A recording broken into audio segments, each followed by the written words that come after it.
Hola y bienvenidos a Pura Carreta, un podcast donde hablamos de historia por medio de la cultura pop. El día de hoy tenemos un episodio sumamente especial, parte de este gran especial de los carretazos historiográficos donde estamos hablando de la labor del historiador y de su relación con las fuentes para la investigación en este terreno tan poco estudiado, en este caso desde los podcasts. Les recordamos que este especial cuenta con episodios sobre museos, biología, arqueología, entre otros, y el que nos convoca el día de hoy no es nada más y nada menos que el uso de la fuente oral para nosotros los historiadores. Tenemos un gran invitado, hablamos de Juan Serrano, fundador y productor ejecutivo de La No Ficción, una casa productora de podcasts narrativos con grandes podcasts en Colombia como El Topo, Un Periódico de Ayer, Prohibido Abrazar y quizá el más reconocido de todos, La Desaparición del Padre Gallego. ¿Qué tal, Juan? ¿Cómo está todo? ¿Qué más, Cristian? Un gusto hablar con usted.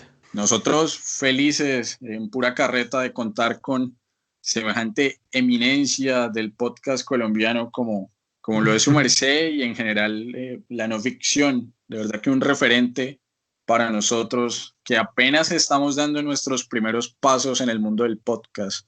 No, pues qué halago esas palabras y chévere, chévere lo que andan haciendo en Pura Carreta y no, feliz escuchando la introducción de poder echar carreta un rato sobre estos temas.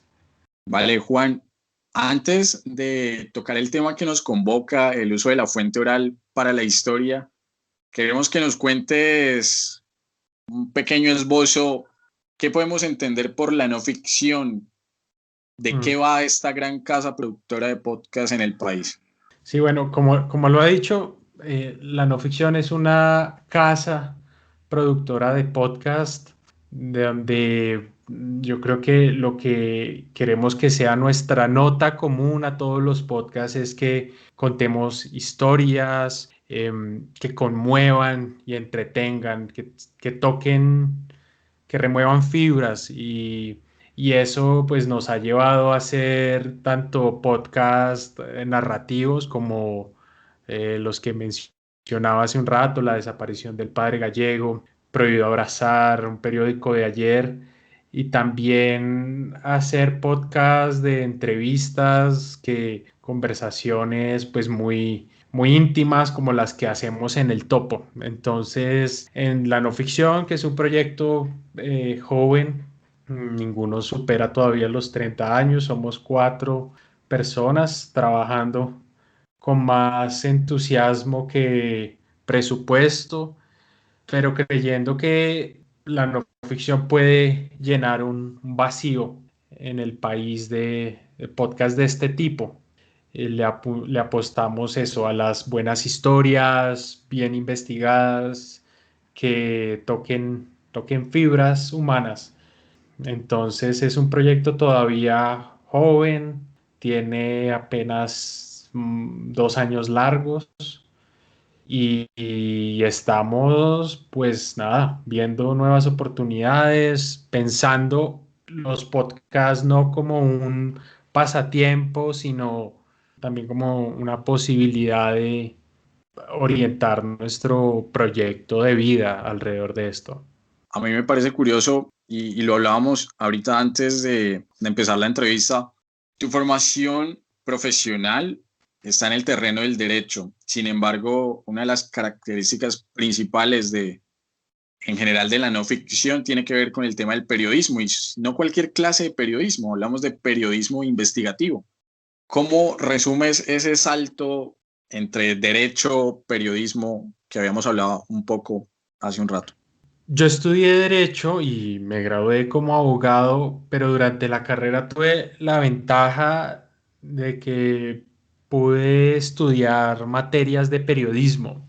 Uno en la Universidad de los Andes podía hacer lo que se llama una opción, que es tomar 5 cursos sobre de algún programa distinto al que uno estudia y salir con una opción en algo, administración, diseño, periodismo. Y yo me metí a periodismo, no como quizás un interés por la lectura y por... Sí, pero tampoco tenía un interés muy marcado por la escritura en ese momento. Y tampoco es que estuviera muy desencantado de la carrera del derecho. Yo entré a estudiar derecho muy convencido de que eso era lo que quería hacer. Lo sabía desde que estaba en noveno en el bachillerato. Yo quiero estudiar derecho y me veía en un futuro trabajando en la política, en el sector público y sentía que el derecho le daba a uno un bagaje para ser político. Pero durante la carrera, a raíz de estos cursos que mencionaba de periodismo, me tocó en algunas clases salir a hacer entrevistas, a ir a visitar un lugar y luego escribir una crónica, luego con las entrevistas que hacía digerirlas, filtrar lo interesante de lo menos interesante, hacerle una bonita introducción y ese proceso me encantó y sin querer queriendo me encontré una pasión desconocida de mí mismo. Yo en algunas entrevistas menciono una frase de una cronista argentina que se llama Leila Guerriero que dice, nunca quise ser periodista, pero un día probé hacerlo y ya luego no quise ser otra cosa. A mí esa frase me representa muy bien. A mí me ocurrió exactamente lo mismo. Nunca pensé que me iba a dedicar a esto, pero probé hacerlo por culpa de una clase y ahí todo ese proyecto de vida alrededor del derecho y la política quedó en un segundo plano. Y, y es eso lo que en parte me tiene hoy trabajando en este proyecto de la no ficción. Precisamente dentro de esos acercamientos iniciales que tienes al terreno del periodismo, he podido conocer que hay una figura bastante importante, tanto así que te llevó a ganar el premio Simón Bolívar con el libro Contra el Poder, Alberto Donadío y el periodismo de investigación. Precisamente, Alberto, ¿qué representa para Juan Serrano? Y quizá ampliémoslo un poco, ¿qué representa para la no ficción? Es curioso, hay unas casualidades que nos unen a Alberto y a mí. Alberto también estudió Derecho en la Universidad de los Andes, como yo, y se metió muy joven al mundo del periodismo. Eso, él ahora pues tenía un proceso distinto al mío de cómo llega al periodismo. En su caso era un deseo de poder poner en la circulación del debate público unas denuncias ambientales que él quería hacer. En mi caso sí fue más un deseo de contar historias. A mí, digamos que mi primer proyecto ambicioso en materia periodística fue escribir ese libro Contra el Poder, que es una biografía sobre Alberto Donadío, que para los oyentes que no lo identifiquen es uno de los pioneros del periodismo investigativo en Colombia. Yo había escrito algunas cosas cortas en la universidad, una entrevista aquí, una crónica del lugar, pero digamos que el proyecto que a mí en realidad me hizo periodista fue ese libro. Tardé más de un año mientras lo investigaba y lo escribía. Hablé con más de 25 personas, leí prácticamente todos sus libros y fue embarcarme en un proyecto donde yo pensaba todos los días en Alberto Donadío como personaje de mi libro. Y creo que la investigación de ese libro me cambió en el sentido de que me mostró tipo de periodista que yo quería ser. Un periodista que va al fondo de las cosas, un periodista que a veces le rehúye a los temas más coyunturales Alberto no es un tipo especialista en coyunturas. Varios de sus libros se remontan a décadas atrás. Entonces ese interés por los temas históricos, si se quiere, por ir hacia el pasado en busca de buenas historias, lo saqué de él en la investigación de ese libro. Y digamos que eso también es una característica y que nos une, unos intereses comunes. La relación de Alberto con la no ficción, pues no existe formalmente ni en ninguna clase.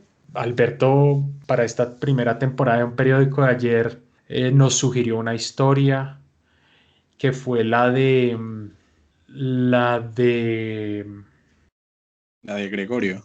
no, no, fue la historia de Pedro Luis Valencia, la del senador de la Unión Patriótica. La de Gregorio, él no nos la sugirió, la de Gregorio yo la encontré en uno de sus libros mientras investigaba la biografía y se me quedó ahí rondando y luego cuando empezamos la producción de Un Periódico de Ayer volví a esa historia y volví a Alberto para entrevistarlo porque él había entrado a profundidad en ese caso como periodista investigativo. Pero más allá de eso, sí, no es una cosa en la que él nos abastezca de historias con frecuencia, pero sí, pues por ahí he escuchado algunos episodios y yo sigo pues en contacto con él a través de correos sobre todo y está ahí presente. Después del libro, sí, hemos seguido en un contacto regular y lo que le digo, para mí fue muy importante descubrir,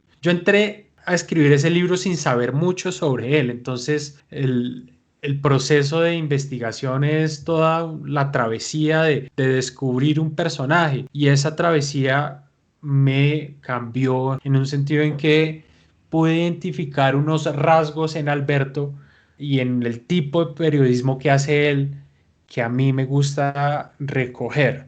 Eso es. Sí, entiendo perfectamente ese rol. Sí ha permitido que surjan algunas historias interesantes, como la que mencionabas, que a mí me parece, pues donde él sí evidentemente tuvo una influencia fuerte y tiene que ver con el espía ruso en Bogotá. Hablo Ah, de bueno, es Alexander cierto. Ogorodnik.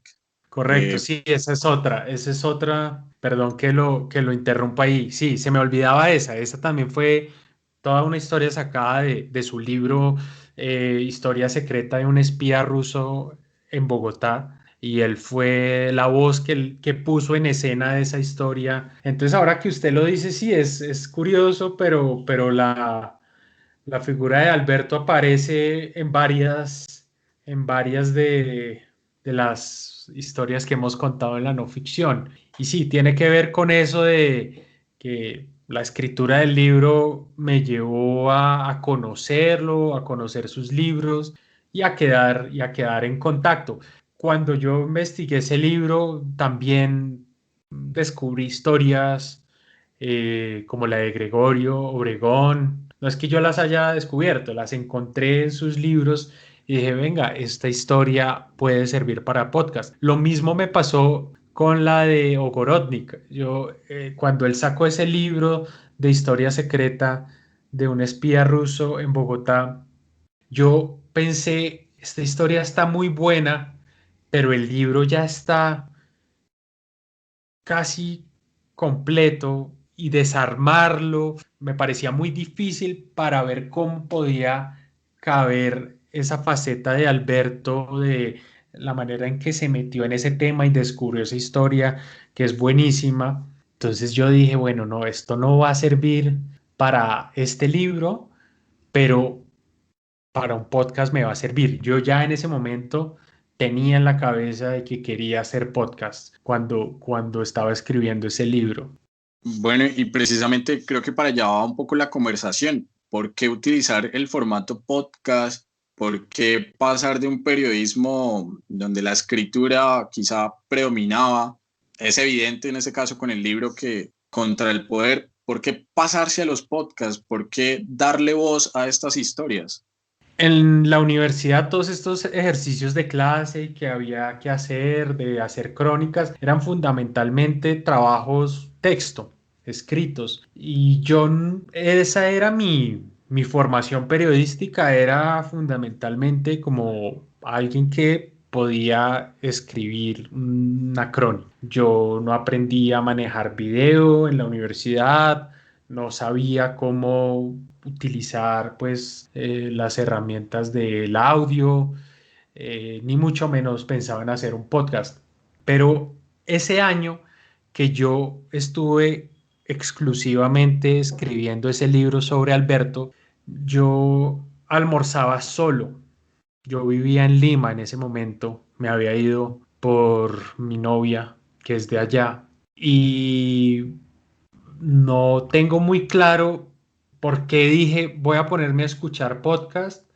Sí sé que tenía algo que ver el hecho de que yo quería perfeccionar mi inglés. Sentía que mi regular inglés se estaba oxidando y no sé por qué pensé que una buena forma de mantener cierto contacto con el idioma era a través de los podcasts. Y me puse a oír en esos almuerzos solos entre la escritura de ese libro eh, capítulos de podcast. Arranqué con un podcast muy famoso en Estados Unidos que se llama Serial, que fue uno de los podcasts que marcó un antes y un después en el formato en Estados Unidos. Creo que eso fue más o menos en el 2014, puede ser.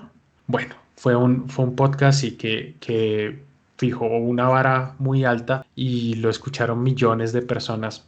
No sé por qué oí de ese podcast y me puse ahí en la aplicación del celular a darle play y me enganché de una manera que usted no alcanza a imaginarse.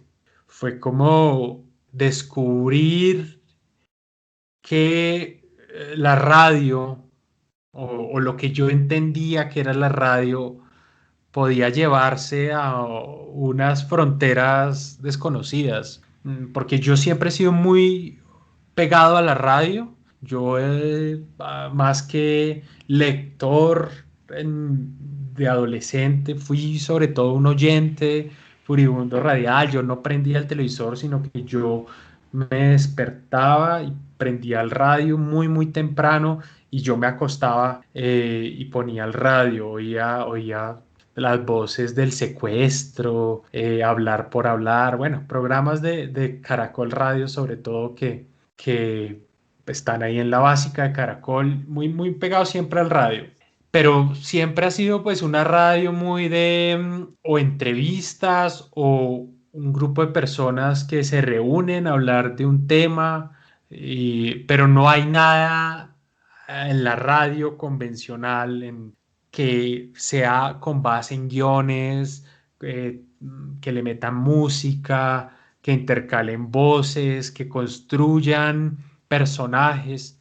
Eso yo nunca lo había oído en mis mañanas y noches de escuchar radio colombiana. Y cuando yo vi este podcast Serial, descubrí justamente eso, una historia serial en la que una periodista contaba el caso de un musulmán a quien se le había acusado y estaba condenado, ya no recuerdo si a cadena perpetua o a pena de muerte, por haber supuestamente asesinado a su novia. Y todo el podcast era justamente las llamadas que ella podía, la periodista tenía con él, con el convicto en la cárcel, las investigaciones que hacía la periodista tratando de atar los cabos para saber si él era o no inocente, y habían unas pruebas que lo comprometían o que hacían pensar en que posiblemente era el responsable, pero habían otras que lo desvirtuaban como responsable. En fin,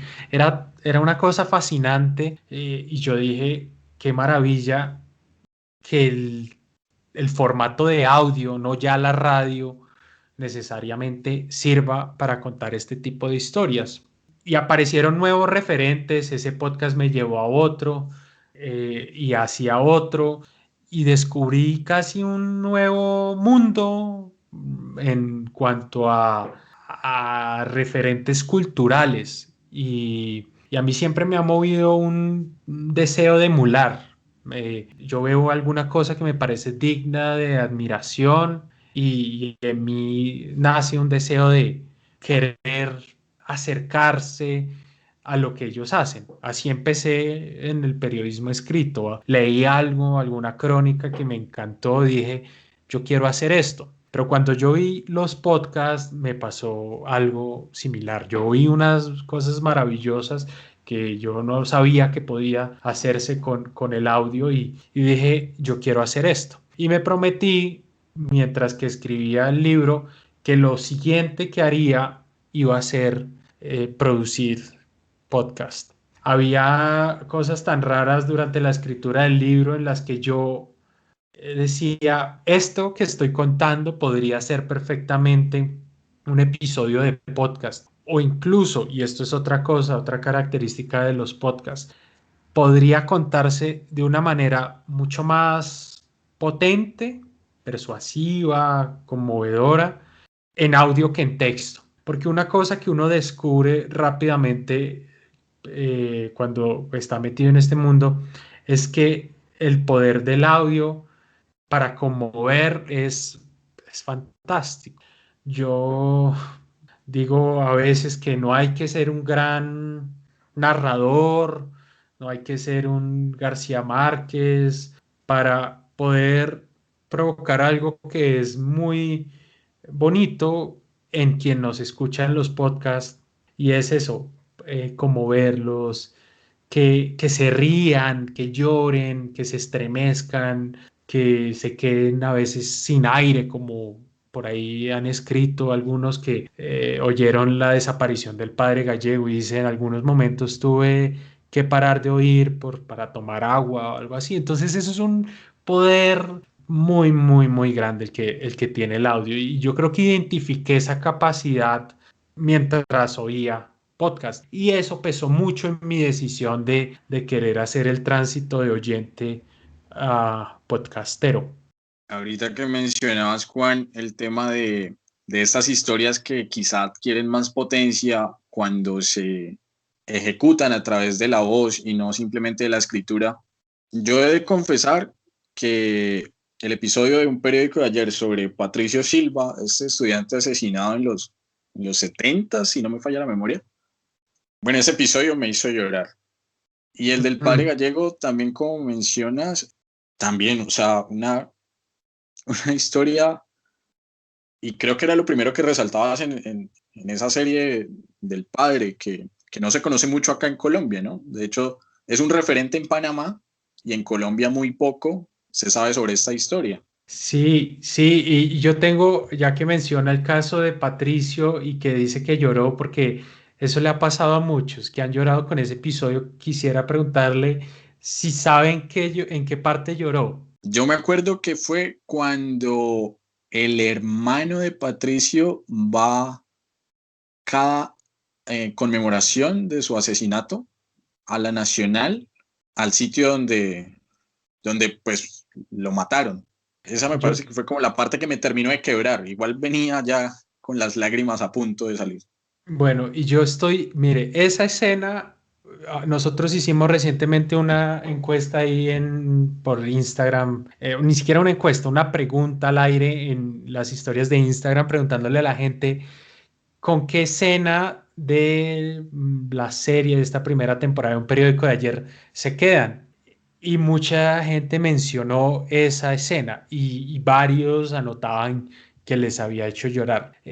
Y si yo entiendo completamente, ese momento es llegar a las capas más íntimas de una persona y poder escuchar la textura de la voz de Raimundo, como se llama el hermano de Patricio, y cómo se le va quebrando la voz poco a poco, pues es maravilloso y es muy difícil transmitir esa emotividad en un texto.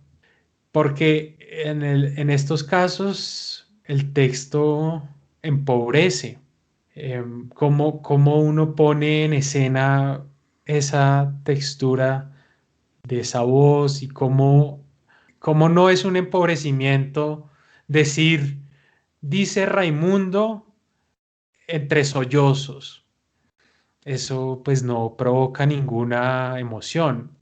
Ahora, yo no quiero decir, yo he llorado leyendo crónicas, leyendo libros. Me emociona lo que es capaz de hacer gente en textos escritos, pero creo que el podcast pues tiene ahí esa ventaja y es poder escuchar las voces sin intermediación de caracteres. Eso es una ventaja y lo que le digo, no es tan difícil, no se requiere talentos muy especiales para poderlo hacer de verdad. Y sí, bueno, esa escena es muy poderosa.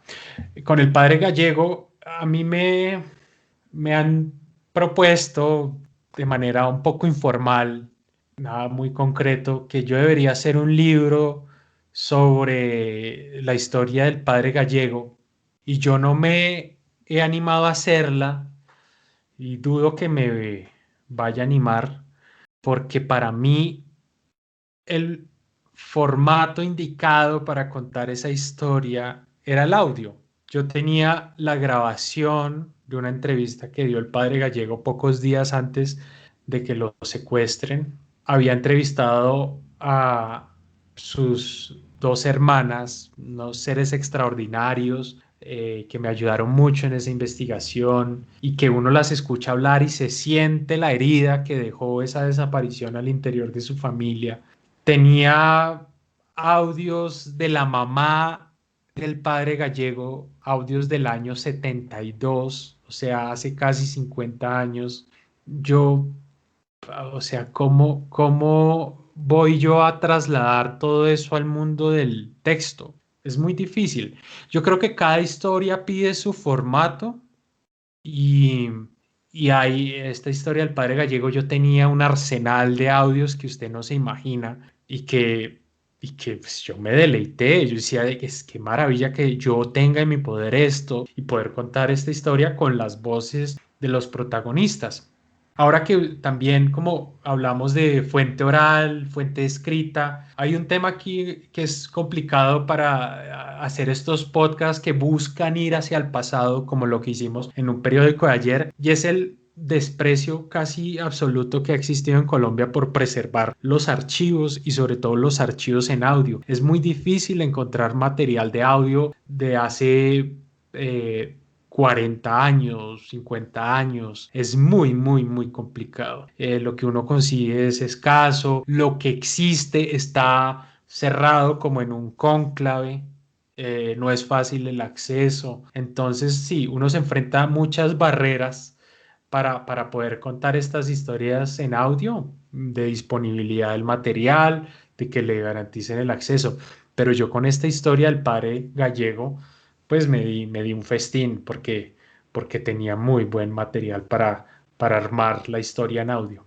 Eso se notó en la construcción narrativa de esta serie de episodios sobre un episodio bastante doloroso, no solo para los panameños, bueno, creo yo que también colombianos deberíamos un poco no solo enterarnos, sino apropiarnos de ese dolor y resignificar, en este caso, la historia del padre gallego.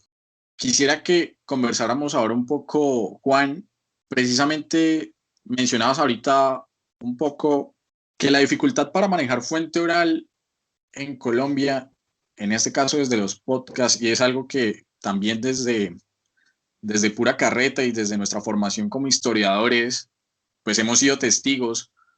O sea, si hay un desprecio gigante por los archivos escritos, que por lo general tienden a estar en sótanos de las alcaldías o tienden a venderse como reciclaje, un desprecio por la historia en Colombia supremamente bárbaro. Ya pasando a otro tipo de formato, en este caso el formato audio, ni se diga. O sea, si manejar papel es difícil, manejar cinta magnética y demás es complicado.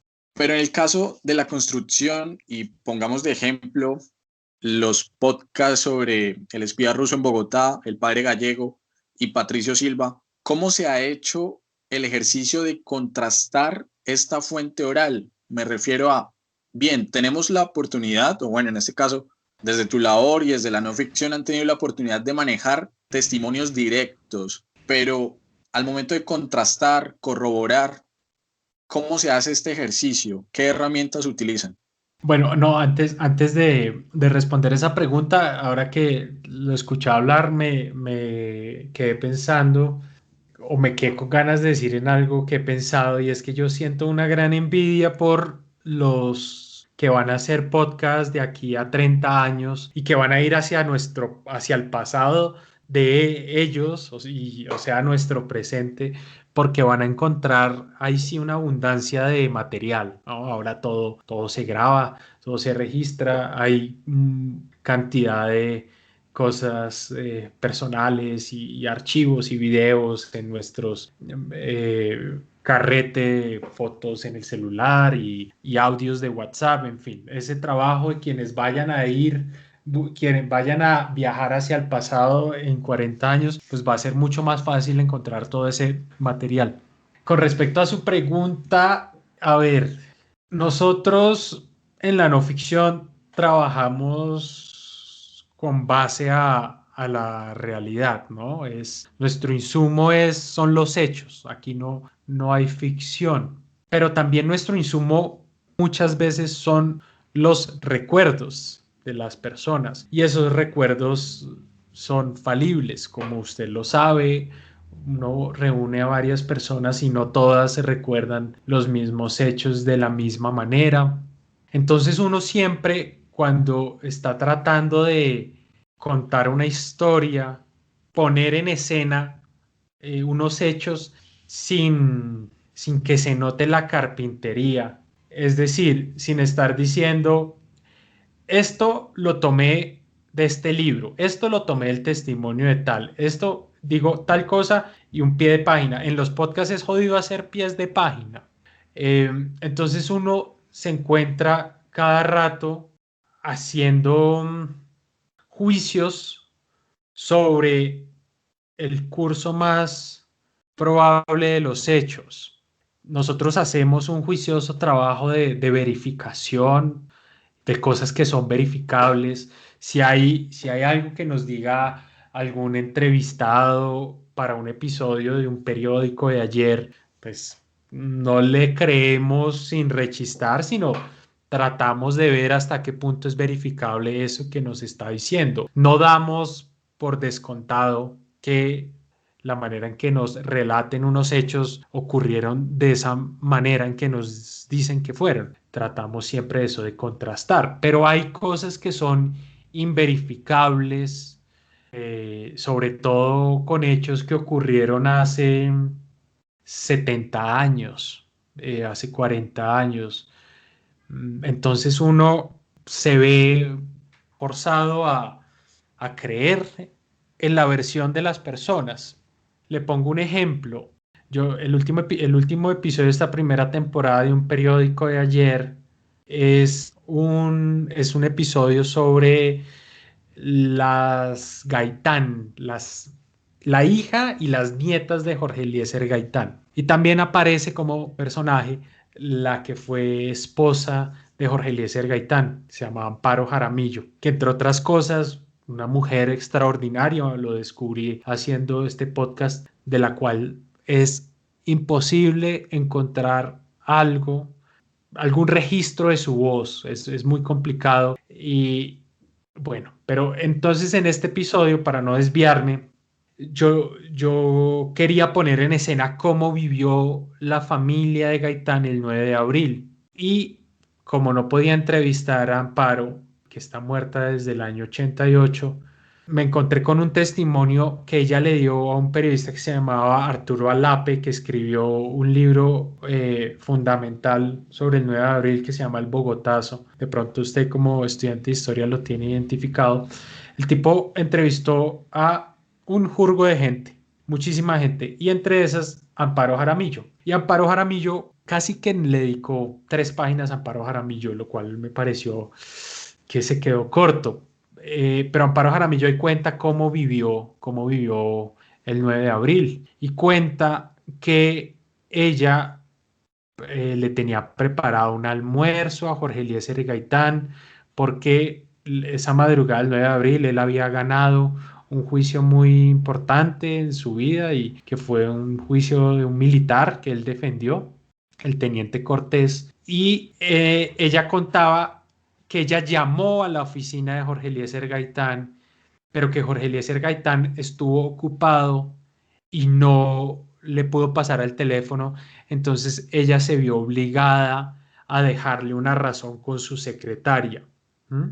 Yo, en la investigación de este podcast, como sabrá quien haya escuchado el episodio, entrevisté a la hija de Jorge Eliezer Gaitán, que está viva, Gloria Gaitán, y ella me contó que su mamá, o sea, Amparo, había hablado con Jorge Eliezer Gaitán antes de que él saliera de su oficina y lo asesinaran. Entonces ahí yo tengo 2 testimonios que se contradicen un poco, se contradicen. Amparo por un lado dice que no habló con él y que le dejó un mensaje con la secretaria, y por el otro lado Gloria Gaitán, su hija, me dice a mí que su mamá le dijo en una llamada, bueno, le dijo que se tomara el poder, que por la vía democrática no lo iban a dejar llegar. El mensaje coincide, o sea, lo que Amparo le dijo a Arturo Alape que le había dejado de recado con la secretaria, el mensaje coincide, pero tengo aquí una contradicción entre que Gloria me dice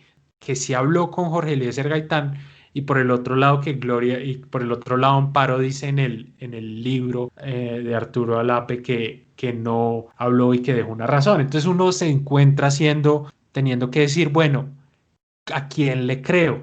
Y ahí un poco entra a jugar eh, pues un juicio subjetivo con sana crítica de cuál es la versión más probable de los hechos. Entonces yo dije, pues yo le voy a creer a la versión que dice Amparo, porque fue una entrevista que hizo por ahí, no sé cuántos años después, pero por ahí póngale que 30 años después o 20 años después.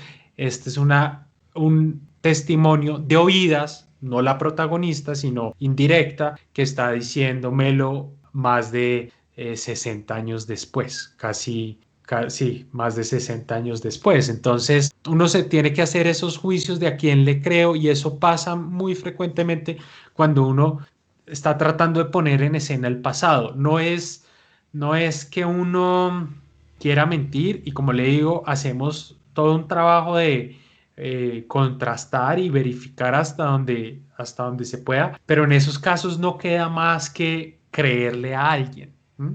Y juzgar con la experiencia y pues un poco de sentido común cuál es la versión más probable de los hechos. Eso pasa con mucha frecuencia. Yo creo que tanto para historiadores como periodistas y en general para todas las ciencias humanas es una preocupación que no deja de estar presente, ¿no? Y es esa búsqueda, y bueno, en lo personal yo creo es infructuosa de objetividad, ¿no? Pero Porque en este caso, ¿cómo, Juan? no, perdón. Es que lo que quería decir es que cuando uno tiene una pretensión estética, como en nuestro caso, de contar una historia que no se le vea mucho la carpintería, toca hacer estos juicios. Porque yo mato el guión si yo me pongo a decir, aquí sobre esto hay como versiones contrapuestas. Por un lado, Gloria dice que fue los hechos así. Por el otro lado, Amparo le contó al periodista Arturo Alape en su libro El Bogotazo que, comillas, dijo esto. ¿Sí? Creo que cuando los historiadores, yo no soy historiador, pero cuando no hay esa pretensión de poner en escena, de narrar como si fuera un cuento la historia, pues queda más fácil poner estas diferencias entre las versiones.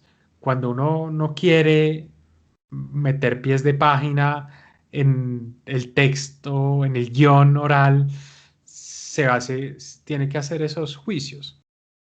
Sí, no, entiendo perfectamente. El asunto en ningún momento es señalar que la no ficción carece de esto, sino que precisamente por el formato que se ha escogido, en este caso el de podcast, y como bien mencionas, hacer este tipo de precisiones le quita el hilo que están construyendo a estos relatos, que al fin y al cabo son una serie de audios, recopilaciones, y ustedes nos están contando una historia, y es una historia que, y créame que lo he podido ver.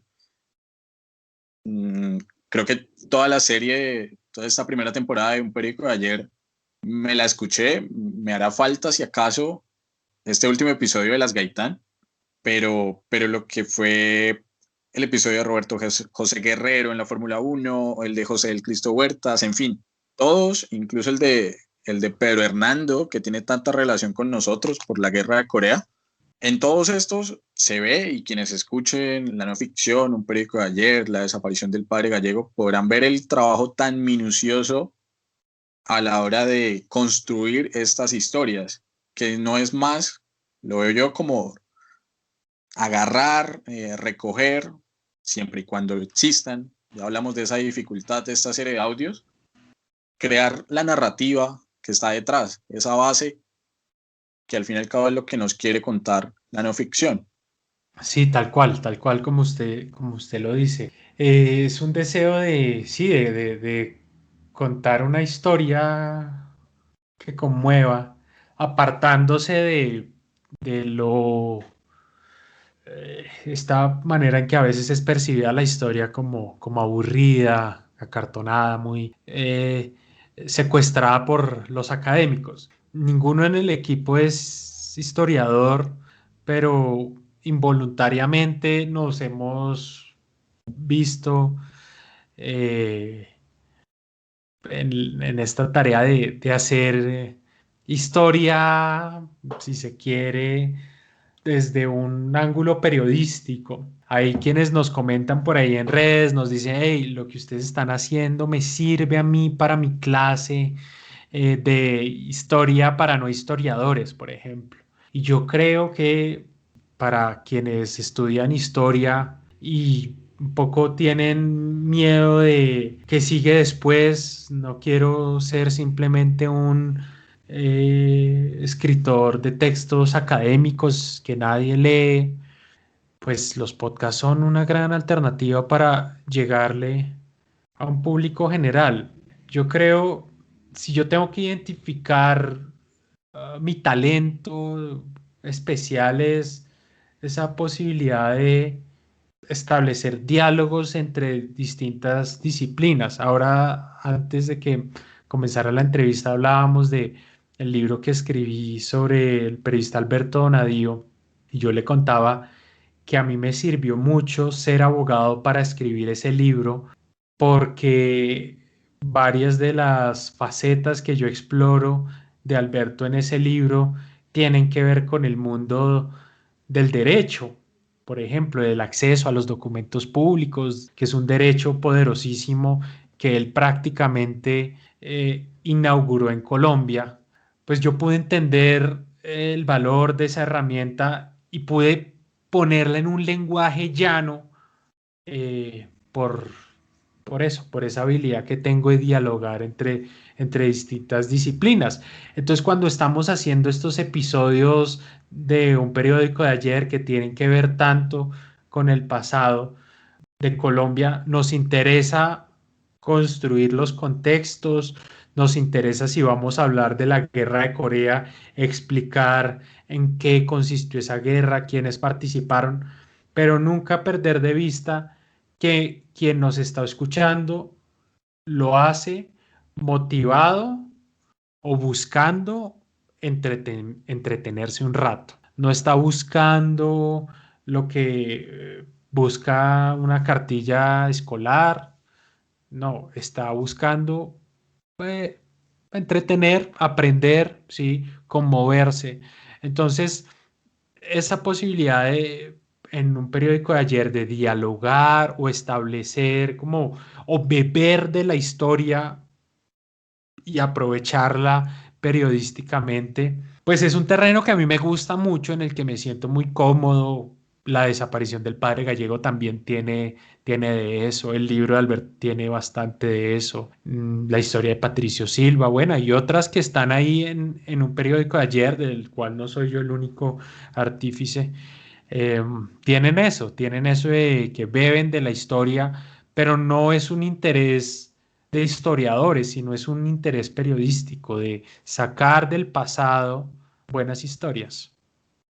En cuanto a ese comentario que hacías de que hay mucha gente referenciando a la no ficción como un elemento pedagógico, en ese caso para clases de historia para no historiadores, soy testigo directo de eso porque hay un profesor acá en la UIS que utiliza material de la no ficción para sus clases. Entonces puedo dar fe de que eso sucede. Bueno, no, es buenísimo. A mí me encanta, y siempre hemos pensado que el meternos en estos temas de historia sí tiene una gran fanaticada. Hay público joven que le encanta saber, aprender de historia, pero que se la cuenten con nuevos formatos. Uno, para no ir más lejos, basta ver el éxito del podcast de Diana Uribe, ¿no? Y ahí hay algo especial. Entonces, sí, nosotros involuntariamente, y subrayo el involuntario, hemos terminado, o nuestros podcasts han terminado enlazándose ahí con lo pedagógica, cosa que nos honra mucho, pero no es nuestro deseo de hacer historia en mayúsculas, sino de, no, contar una buena historia con buenos personajes, entretener a la gente, pasar un buen rato y nada más que eso. Aspiramos eso, a a una buena historia. Vale, Juan, para ir terminando, me gustaría que tocáramos un último tema y creo que es un tema bastante importante en este asunto de manejar fuente oral, llámese, bien sea pues para la profesión de historiadores o en general para los humanistas, que estamos de alguna u otra forma muy conectados con este uso de la fuente oral, más cuando, por ejemplo, nuestro país ha atravesado fenómenos y procesos históricos como el de la violencia, que dejan, cuando menos, testigos directos de estos eventos, que no en muchas ocasiones sus testimonios se recogen desde la escritura, sino que es su voz la que está rondando, obviamente con todos los asuntos necesarios de confidencialidad y toda la ética pertinente para el manejo de la voz de otras personas.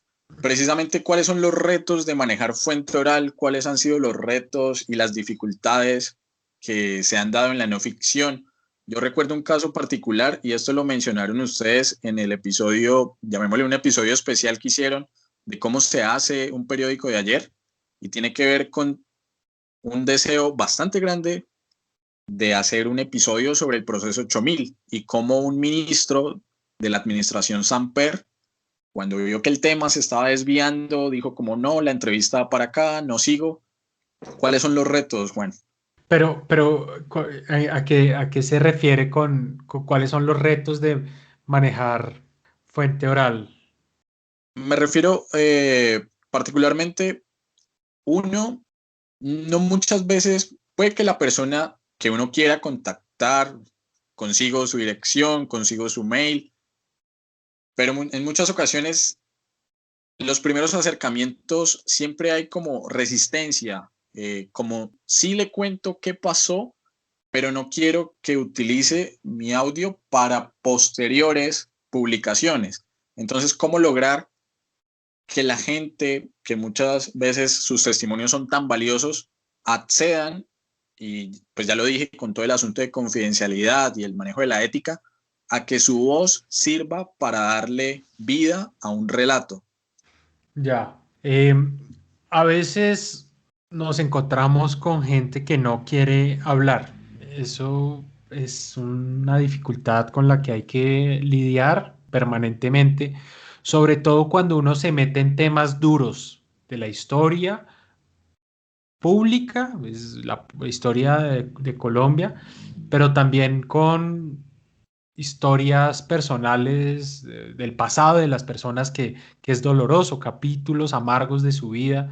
Y eso nos pasó varias veces en esta primera temporada de un periódico de ayer, donde hacíamos la invitación a conversar, les decíamos cuál era nuestro propósito y algunos pues nos daban un portazo de entrada porque eran capítulos amargos que no quieren remover. Esa es una dificultad que uno se encuentra, eso, cuando quiere contar hechos del pasado colombiano que son duros. Y el caso que usted menciona de Fernando Botero, también ocurrió algo similar en el cual estábamos en la entrevista y él había dicho que no quería entrar en detalles del proceso 8000 y nosotros pues empezamos a ser impertinentes por ese lado y decidió parar la entrevista y no pudimos hacer ese episodio. Esa es una dificultad, convencer a veces a la gente. Hay otra que está muy dispuesta a hablar y es, yo creo, más común de lo que la gente cree desde afuera. Em, sí, nosotros nos hemos encontrado con gente muy generosa que se abre, pues, no digo, no voy a decir fácilmente, pero sí que está muy dispuesta a compartir su historia también porque entienden que hay un valor en, no sé si llamarlo sanador, o quizás sí, en que alguien los escuche y poder sacar ese dolor, hablar con alguien y encontrar un interlocutor atento, que es lo que nosotros queremos siempre ser cuando entrevistamos a alguien, y muy respetuosos también. También uno se encuentra ya en la entrevista, incluso alguien que está dispuesto a hablar en que le dice, no, esto sí prefiero que no, no decirlo o te lo cuento como se dice off the record, entonces son materiales que no podemos utilizar. Eso también pasa con frecuencia. Eh, pero yo insisto en esto de la importancia de preservar los archivos y ya no pensar en el pasado, porque el daño está hecho, pero sí en cómo vamos a hacer la tarea más fácil para los futuros historiadores o los periodistas que quieran explorar el pasado de Colombia, cómo desde la academia, desde las entidades públicas, puede facilitarse esa labor. Hay como muchos proyectos en otros países, en Estados Unidos, de historia oral, entonces uno puede encontrar testimonios de veteranos de la Segunda Guerra o gente que vivió o que se salvó pues del Holocausto. Eso se encuentra en las bibliotecas de Estados Unidos, en los archivos de Estados Unidos. Testimonios en audio completos de esa historia oral. Eso no hay, no existe acá y valdría la pena que existiera. Porque a mí, pues sí, me hace mucha falta. Para el trabajo que hacemos, nos quedamos a veces cortos y con ganas de más. Por ejemplo, en esa historia de Patricio Silva, bueno, pues no teníamos registros de la voz de los padres, no teníamos registro de la voz de Patricio. Y así hubo muchos vacíos en muchas historias donde decía, uff, nos faltó más audio, porque no, pues no lo había. En el más reciente, en el episodio que cuenta una historia más reciente de Colombia, es el de los diputados del Valle, ¿no? Ahí ya ese problema de la falta de material de audio ya no lo había, pero mientras más nos alejábamos, era a veces más difícil, ¿no? De Gaitán hay algo, pero son casi siempre los mismos audios. Del 9 de abril hay muy poco, audios de emisoras, es muy escaso, siendo que la radio jugó un papel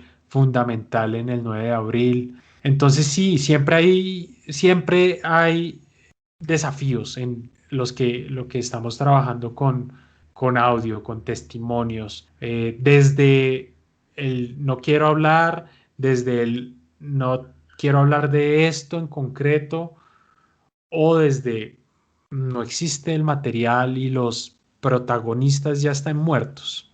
De esta forma, creo que vamos terminando esta conversación, el echar carreta acá un poco en el podcast sobre el uso de la fuente oral para la labor del historiador, de los humanistas, a partir del ejemplo tan valioso para el caso colombiano de la no ficción, de esta gran casa productora de podcast en el país.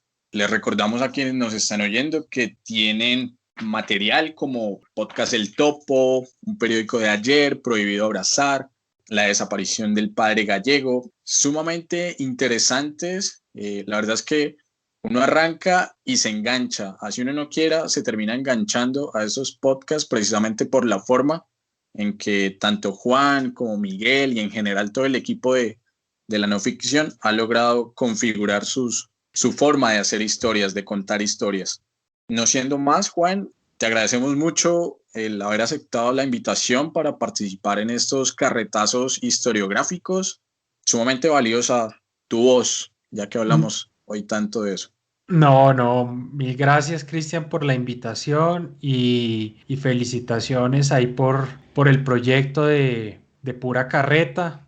Y acá estamos para lo que sea. Y bueno, ¿no? Invitar a la gente que nos está oyendo y que no conozca la no ficción, que, que nos escuche, nos encuentra en lanoficción.com y bueno, en las redes como @lanoficción. Entonces ahí estamos, muy pendientes de nuestros oyentes y bueno, tratando de seguir haciendo otras cosas en este mundo del audio que nos ha encarretado. Sí, definitivamente el tema del podcast, bueno, en general de los podcasts es bastante atractivo y yo creo que una de las reflexiones más importantes es que no hay limitación, no tengo que ser profesional en X o Y área para empezar con podcast. Lo empezamos nosotros, estudiantes de historia, lo empezaste vos siendo abogado, luego periodista por vocación.